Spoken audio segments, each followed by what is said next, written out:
სისტემა განათლების დამოუკიდებელი ცენტრების წინააღმდეგ ლექტორების პოლიტიკური ნიშნით გათავისუფლების სტუდენტების გარიცხვის შემდეგ ოცნების დღის წესრიგში ილიას უნივერსიტეტის ავტორიზაციის თემა ბრუნდება. ამ წუთებში განათლების ხარისხის განვითარების ეროვნული ცენტრი განიხილავს, იყო თუ არა მართებული გასულ წელს ილია-უნისთვის ავტორიზაციის მინიჭება 1 წლის თავზე მონიტორინგის პირობით. გასული წლის შემოდგომაზე ეს გადაწყვეტილება უნივერსიტეტის ადმინისტრაციამ გაასაჩივრა და განხილვა ახლა ამის საფუძველზე ეწყობა, თუმცა სისტემას როგორც ჩანს თემის გააქტიურება სხვა მიზნითაც სურს. მასწავლებლები ვარაუდობენ, რომ გადაწყვეტილება ახლაც პოლიტიკურია. მათი თქმით, არაფერია გამორიცხული, რადგან ილია-უნის ლექტორები და სტუდენტები მათი უმრავლესობა აქციებში მონაწილეობს, უსთაველზე დგას 100 დღეა. რას ელოდებიან ახლა ავტორიზაციის საბჭოსგან? იქ უნივერსიტეტთან ნანო ჩაკვეტაძე იმყოფება და უფრო მეტს მოგვიყვება ადგილი და ნანო გისმენთ. Დიახ, ფონზე, როდესაც რეჟიმის წინააღმდეგ უწყვეტ სამოქალაქო პროტესტში განსაკუთრებით აქტიურად არიან ჩართულები, სტუდენტები, ახალგაზრდები და ამ პროტესტში ერთ-ერთ ყველაზე მოწინავე ხაზზე დგანან სწორედ ილიას სახელმწიფო უნივერსიტეტის სტუდენტები და ასევე პროფესორები. აქ შეკრებილი ადამიანები ეჭვობენ და მიიჩნევენ, რომ არც შემთხვევითი და არც მოულოდნელი არ უნდა იყოს ის, რომ კიდევ ერთხელ დადგა დღის წესრიგში სწორედ ილიას სახელმწიფო უნივერსიტეტისთვის ავტორიზაციის შეწყვეტა არ შეწყვეტის საკითხი.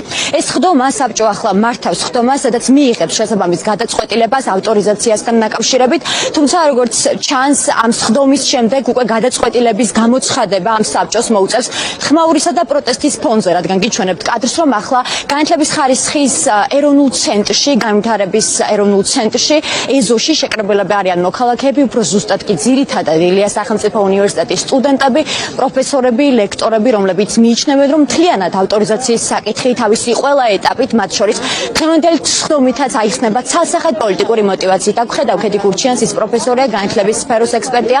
ქეთი, გამარჯობა. გასულ წელს ილიას სახელმწიფო უნივერსიტეტმა მიიღო ის გადაწყვეტილება, რაც ვიცით, რომ მიიღო ავტორიზაციასთან დაკავშირებით, გულისხმობ 1 წლის ვადით, იმ პირობით, რომ ამ პერიოდში მას უნდა გამოესწორებინა შესაბამისი ხარვეზები, რაც ჰქონდა. თუმცა არც თავის დროზე არ იყო დაზუსტებული რა ხარვეზებზეა საუბარი, რაც აჩენდა ეჭვს და დღემდე აჩენს. მათ შორის ეს ხდომაც, რომ სწორედ ამ არგუმენტების არარსებობის გამო შესაძლოა ეს ყველაფერი აიხსნებოდეს პოლიტიკური მოტივაციით. მეტი გითხარით, როგორ მოვედით აქამდე 1 წელია, პრინციპში ეს ბრძოლა გრძელდება.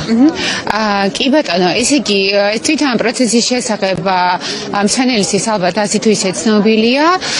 მთავარი რაც არის კონტექსტი, რომელშიც ეს გადაწყვეტილებები მიიღება და ამ კონტექსტში ნებისმიერი რაღაც ინსტრუმენტი, რომელიც იყო აკადემიური მიზნებისთვის განვითარებული, ახლა გამოიყენება პოლიტიკური ანგარიშწორების ინსტრუმენტად და ჩვენ ხედავთ, რომ თანდათან უფრო და უფრო ვიწროვდება სივრცე, რომელშიც აკადემიურ სფეროს შეუძლია თავისუფლად ფუნქციონირება.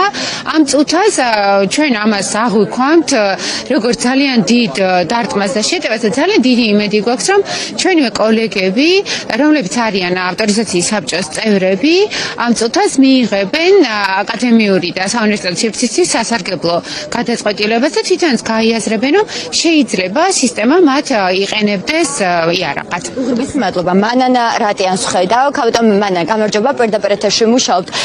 დღეს უნდა მიიღოს გადაწყვეტილება საბჭომ ავტორიზაციასთან დაკავშირებით. მინდა გითხოთ, რჩება თუ არა სივრცე იმისთვის, რომ სულაც გაუუქმონ ილიას უნივერსიტეტს ავტორიზაცია? გაუქმებით ნამდვილად ვერ გაუქმებენ. გადაწყვეტილება, რაც ამ ავტორიზაციის საბჭომ მიიღო, ეს იყო მონიტორინგი 1 წელიწადში და შესაბამისად ამას დაბლა ნამდვილად ვერ დაწევენ. საუკეთესო შედეგები იყო, როდესაც ექსპერტები ეწვივნენ და ყველა სტანდარტის მიხედვით შეაფასეს ილიას სახელმწიფო უნივერსიტეტი. აქედან გამომდინარე, მათ აქვთ საშუალება ან გამოასწორონ წინა შედეგი, რაც მივიღეთ, იმიტომ აპელაციის საბჭომაც ცნო, რომ ჯობია ხელახლა განიხილონ და რაც შეეხება დღევანდელ გადაწყვეტილებას, მათ შეუძლიათ ან დატოვონ იგივე გადაწყვეტილება, ან შეცვალონ. თქვენთვის არ არის მისაღები თავის მხრივ, ხო? თავისთავად ცხადია, არ არის მისაღები, იმიტომ ჩვენ ძალიან კარგად ვიცით, როგორ მიიღეს წინა გადაწყვეტილება და წინა გადაწყვეტილება ეს არ ყოფილა ობიექტური, სტანდარტებზე დაფუძნებული, არანაირ მორალზე დაფუძნებული გადაწყვეტილება, იმიტომ რომ გადაწყვეტილება აბსოლუტურად ეწინააღმდეგებოდა იმ სტანდარტს, რომელიც თავად ხარისხის მართვის სამსახურებს აქვთ დაწესებული ყველა უმაღლესი სასწავლებლისათვის. კი ბატონო, უღრმესი მადლობა. აქ სტუდენტებიც არიან შეკრებილები. მიხალი ბეკ, გამარჯობა. გითხარი სტუდენტების პოზიცია როგორია? თქვენ უკვე რა ხანია თვეზე მეტია ხართ უნივერსიტეტში აპროტესტ ვუსწრებთ, გაქვთ მოთხოვნები პრინციპში ძირითადი დღევანდელ პროცესებთან დაკავშირებით, როგორია თქვენი მიდგომა? ეს პროცესი პრინციპში არ დაწყებულა დღეს, გასულ წელს ჯერ კიდევ შეექმნა ავტორიზაციასთან დაკავშირებით ილიანის პრობლემები უსაფუძვლოდ, როგორც ამას თქვენ მიიჩნევთ და პოლიტიკური мотивაციითაც. მეტი გითხარით, როგორია სტუდენტების პოზიცია? დღესაც გვაქვს მოლოდინი, რომ იქნება პოლიტიკურად ანგაჟირებული დასკვნილება გამოცხადებული, იმიტომ რომ უკვე კაი ხანია ქვეყანაში არ გვაქვს ახალ დამოუკიდებელი ინსტიტუტი, რომელიც ობიექტურ დასკვნილებას მიიღებს. ილიონი დღეს არის თავისუფალი სივრცე, თავისუფალი ინსტიტუტი, რომელიც არსებობა ავტორიტარიზმს არ უხდება და ავტორიტარიზმი უნდა გააუქმოს.